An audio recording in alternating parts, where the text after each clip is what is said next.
አንዳንድ ልጆች ግን በራሳቸው የሚተማመኑ ኃላፊነት የሚሰማቸው ሰው ወዳድ ጎበዞች ሆነው ያድጋሉ። አንዳንዶች ደግሞ በራሳቸው ብቃት የሚጠራጠሩ ፍርሃት የሚሰማቸው ወይም አስቸጋሪም ሆነውም ሊያድጉ ይችላሉ። ይህ ለምን እንደሚሆን አስባችሁ ታውቃላችሁ? ይህ ሁሉ ነገር የሚሆነው በወላጆች የአኗኗር ዘይቤ ወይንም ደግሞ አስተዳደግ ምክንያት እንደሆነ ብነግራችሁስ? የወላጅነት ኃላፊነታችሁን በተመለከተ የምታደርጉት እያንዳንዱ ነገሮች የልጆቻችሁን የወደፊት እጣ ፋንታ ላይ፣ በራስ መተማመን ስሜታቸው ላይ፣ ባህሪያቸው ላይ አልፎም ተርፎም በህይወታቸው ውስጥ ስኬታማ እንዲሆኑም ሊያደርጋቸው ይችላል። በዛሬው ቪዲዮአችን ዋና ዋና የሆኑትን 5ቱን የወላጆች የአኗኗር ዘይቤ ወይንም ደግሞ የልጆች አስተዳደግና የትኛው ሞር ለልጆቻችሁ ጠቃሚና ውጤታማ እንደሆነ እናያለን።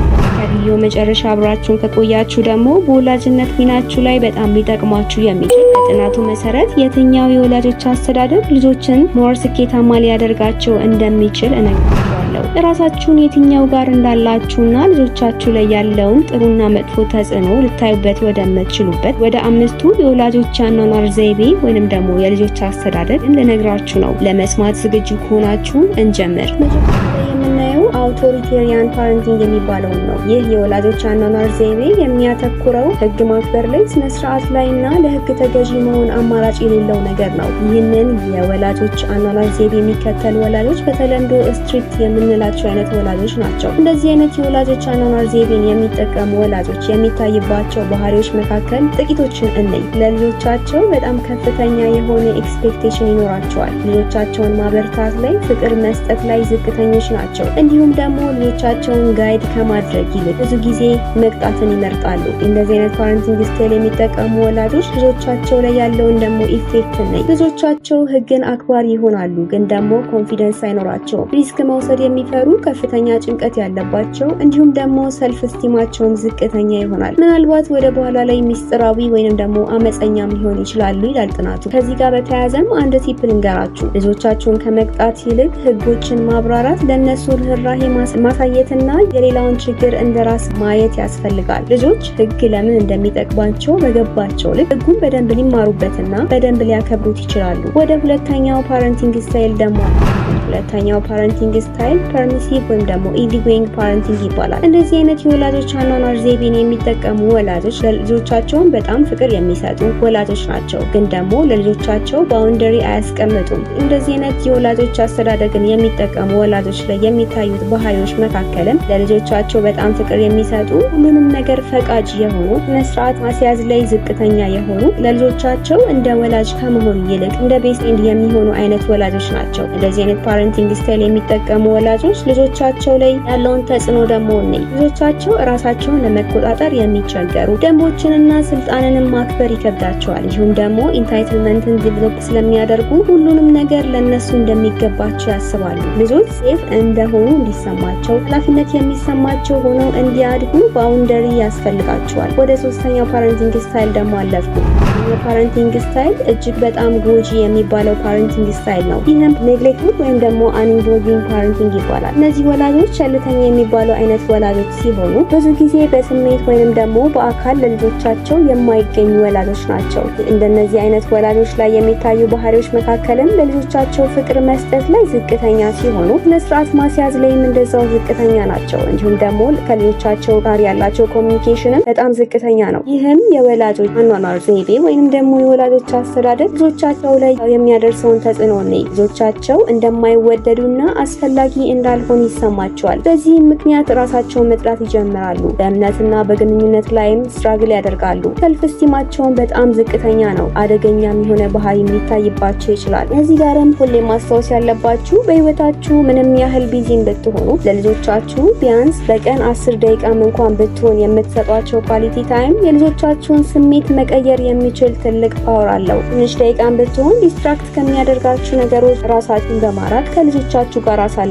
ከሶስቱ ከነገርኳቸው ፓረንቲንግ ስታይል ውስጥ ራሳችሁን የቱ ጋር አገኛችሁ? ያገኛችሁትም 4ኛውና 5ኛው ስላለ ዛሬ ታገኙ ትችላላችሁ። እንቀጥል። 4ኛው ፓረንቲንግ ስታይል አውቶሪቴቲቭ ወይም ደግሞ ባላንሲንግ ፓረንቲንግ ይባላል። ይህ ፓረንቲንግ ስታይል ጥናቱ ቤስት ያለው ፓረንቲንግ ስታይል ነው። እነዚህ ወላጆች ላይ የሚታዩ ባህሪዎች መካከልም ለልጆቻቸው ፍቅርን የሚሰጡ፣ ሪስፔክት ያላቸው፣ ልጆቻቸውን ኢንዲፔንደንት እንዲሆኑ የሚያበረታቱ፣ ግልጽ የሆነ ህግን የሚያስቀምጡ፣ ከልጆቻቸው ጋር ኦፕን የሆነ ኮሚኒኬሽን ያላቸው እንዲሁም ደግሞ ልጆቻቸውን በስሜት ሰፖርት የሚያደርጉ ናቸው። ይህንን የልጆች አስተዳደግ የሚጠቀሙ ወላጆችም ልጆቻቸው ላይ ያለውን ኢፌክት ደግሞ ልጆቻቸው ኮንፊደንት እና ኢንዲፔንደንት ሆነው ያድጋሉ። ስነስርዓት ያላቸው፣ ችግሮችን የመፍታት ብቃታቸው ከፍተኛ የሆነ ሰልፍ ስቲም እና የተሻለ አይምሮ ጤንነትን ይኖራቸዋል። በዚህ ጋርም አንድ ቲፕ ልጨምርላችሁ። ልጆችን ስርዓት ስታስይዙ ወይም ደግሞ የሆነ ነገርን ስትከለክሏቸው ጠንከር ያለ ፍቅርን ያዘሉ ቃሎችን ተጠቀሙ።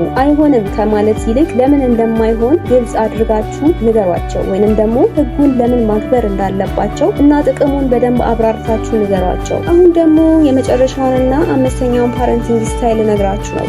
ፓረንቲንግ ስታይል ጀንትል ፓረንቲንግ ወይም ደግሞ ኢሞሽናል ሰፖርቲቭ ፓረንቲንግ ይባላል። እነዚህ ወላጆች ለልጆቻቸው ርህራሄ በማሳየትና በማስተማር በመረዳት ላይ አክብሮት በማሳየት ላይ ያተኮሩ ናቸው። እነዚህ ወላጆች ላይ የሚታዩት ባህሪ መካከልም ልጆቻቸውን ከመቅጣት ይልቅ ፖዚቲቭ የሆኑ ዲሲፕሊንን ያስተምራሉ። የልጆቻቸው ኢሞሽናል ኢንተለጀንስ ላይም ያተኩራሉ። ልጆቻቸው እነሱን እንዲፈሯቸው ሳይሆን የእርስ በርስ መከባበርን ያበረታታሉ። ይህም ማስተዳደግ ልጆች ላይ ያለውን ኢፌክት ልጆቻቸው ሴፍ እንደሆኑና መረዳት የሚችሉ ሆነው ያድጋሉ። ጠንካራ የሆነ ኢሞሽናል ኢንተለጀንስም ይኖራቸዋል። ከወላጆቻቸውም ጋር በይበልጥ በጋራ ይሰራሉ። ወላጆቻቸውንም ያከብራሉ። እዚህ ጋርም አንድ ቲፕ ልጨምርላችሁ። የልጆቻችሁ ጥሩ ያልሆነ ባህሪን ከመግፋት ይልቅ ልጆቻችሁን ችግርን የመፍታት ስኪልን አስተምሯቸው። ልጆቻችሁን ፊሊንጋቸውን ወይም ደግሞ ስሜታቸውን በጤናማ መንገድ መግለጽ የሚችሉበት መንገድን ማስተማር አስፈላጊ ነው። ከአምስቱ ፓረንቲንግ ስታይል ውስጥ እናንተ ጋር በጣም ተቀራርቦ ያገኛችሁት የቱን ፓረንቲንግ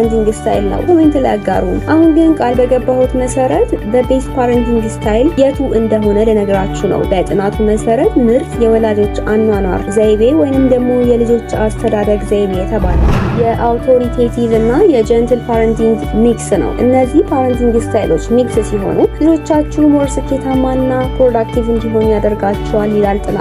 ለልጆቻችሁ ግልጽ የሆነ ኤክስፔክቴሽንን ማስቀመጥ ወይም ደግሞ ከልጆቻችሁ ምን እንደምትጠብቁ ለልጆቻችሁ ግልጽ አድርጋችሁ መንገር ይኖርባችኋል። እንዲሁም ደግሞ ፍቅርን መስጠት፣ መከባበር፣ ልጆቻችሁን መረዳትን ያስፈልጋል። ሁሌም ማስታወስ ያለባችሁ ልጆች የሚፈልጉት ፐርፌክት የሆኑ ወላጆችን ሳይሆን ለትንሽ ደቂቃም ብትሆን ካጠገባቸው የሚገኙላቸው ወላጆችን ነው። ሀሳብ አስተያየታችሁን ኮሜንት ላይ ብታጋሩን ደስ ይለናል። ይህን ጠቃሚ ቪዲዮ ለእናንተ ጠቃሚ ሆኖ ካገኛችሁት ላይክ እንዲሁም ለሌሎች ወላጆች ሼር ማድረግ አትርሱ። ለወላጆች አስፈላጊና ጠቃሚ ኮንተንቶችን ከፈለጋችሁ ሰብስክራይብ ማድረግ፣ ሁሌም የሚለቀቁ ቪዲዮዎች እንዳያመልጧችሁ ደግሞ የደውል ምልክቱን መጫን አትርሱ። ለአብሮነታችሁ እናመሰግናለን።